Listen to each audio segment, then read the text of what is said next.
I haven't reviewed many devices with MediaTek processors on this channel, but now I finally got hold of a Redmi 9, which comes with a MediaTek Helio G80 processor, and I've done a test on it, and I'm going to compare it today with the Pixel 3a, which comes with the Snapdragon 670. So which one do you think is going to win? Well, let's find out. So we have the Redmi 9 with the MediaTek Helio G80 processor on the left-hand side. We have the Pixel 3a with the Snapdragon 670 on the right-hand side. The Redmi 9 is a budget device from 2020. The Pixel 3a, of course, Google's mid-range / budget device from 2019. You will notice on the left-hand side the little box that keeps coming up toward the top of the screen because I added every single part of SpeedTest G to the game boosting system that comes with the Redmi 9, because otherwise the performance is significantly changed because they are preferring battery life over performance. And as we're saying that now, the Pixel 3a is into the compression test, while the Redmi 9 is now also into the compression test, but a bit of a lead being held by the Pixel 3a at the moment. Let's talk about the difference between these two CPUs while we're going along here. Of course, they both have 2 Cortex A75 cores, and they both have 6 Cortex A55 cores. So these are fairly old processor core designs, but good for the budget or mid-range segment. Of course, when it comes to the GPU, things will be a little bit different. Of course, we've got Mali on the Redmi and we've got Adreno on the Pixel, and we'll talk more about that later as we get into the test that concentrate on GPU. And as we're saying that, we're both now into the 16-thread test. The lead still being maintained slightly by the Pixel 3a. It's going to get to the end of this test first. Yes, it is. There it is. It's now into the blur test, which of course the beginning of the mixed CPU GPU part of this test, as the Redmi 9 has now also gone into the blur test, which is the same part of the mixed CPU GPU. Of course, coming up in a few moments, we're going to see the smoke particle test. And as I'm saying that now, both of them are into the infinite scrolling list. And after the infinite scrolling list does come that smoke particle test, where we're going to see the 2D graphics. Now, you mustn't confuse 2D graphics with 3D graphics. The way the GPU works, the way the display processor works is different. The different paths, different sets of performance values when you're doing 2D compared to 3D. So let's see, 11 frames a second on the right hand side, 12 frames. Oh, that's a good sign. 12 frames a second on the left hand side for the MediaTek Helio G80. They both go almost side by side into the Unity test. So let's see what kind of performance. Black screen for both of them there for quite a long time. Slightly longer on the Helio G80 in the Redmi 9, I think.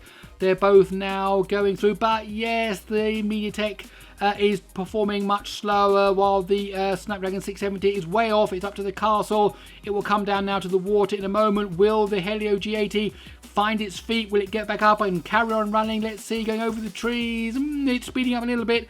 It is speeding up a little bit, but not very much, as it's now coming towards that castle, while the Pixel 3a is coming to the end of the run and will now go into the Unreal test, but still a lot of lag there by the Redmi 9 and the MediaTek Helio G80. It's certainly not doing very well. The 670 is now into the forest test. Part of the Unreal test is going to go to the end of the path, and then we'll have the final time, as the Redmi 9 is now also almost coming to the end of the Unity test. There we go, swing round to the right and it will go down to the end of the channel, and let's see as it goes now into the Unreal test. The Unreal test is now running on the Pixel 3a on the right hand side. It will finish there any moment now.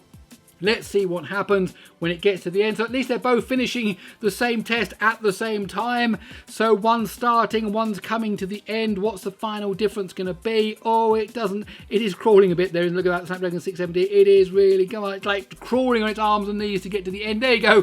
What is it? 3 minutes 41.4, and the clock is still ticking as we are seeing the Redmi 9 with the MediaTek Helio G80 also go through the same Unreal test, this detailed forest scene, as it is going the same as I was saying for the Pixel 3a, on its hands and knees, dragging its way down. Very different performance to what we see on even a 700 series and certainly an 800 series processor in the Snapdragon. Even we see better performance in the Exynos processors as well. Of course, they have the latest Mali GPUs and many more cores. The Helio's got a Mali G52 MC2, so really not very powerful. And there we go, 4 minutes 22 seconds. Okay, let's break down the scores and see what happened.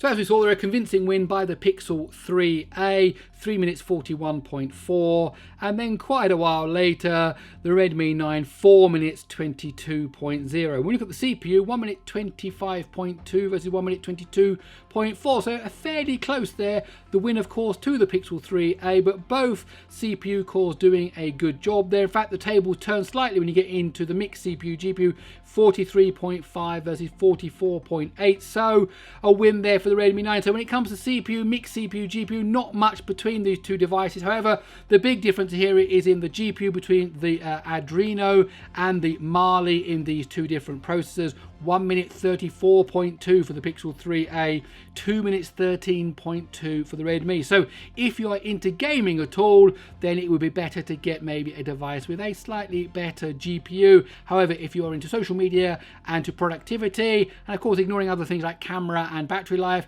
then the Redmi 9 looks like it can hold its own compared to other mid-range devices. So overall, the Pixel 3a won with 3 minutes 41.4. My name's Gary Simmons, this is SpeedTest. I really hope you enjoyed this video. If you did, please do give it a thumbs up. And if you'd like to see more of these kind of videos, well, why not stick around by subscribing to the channel. Okay, that's it. I'll see you in the next one.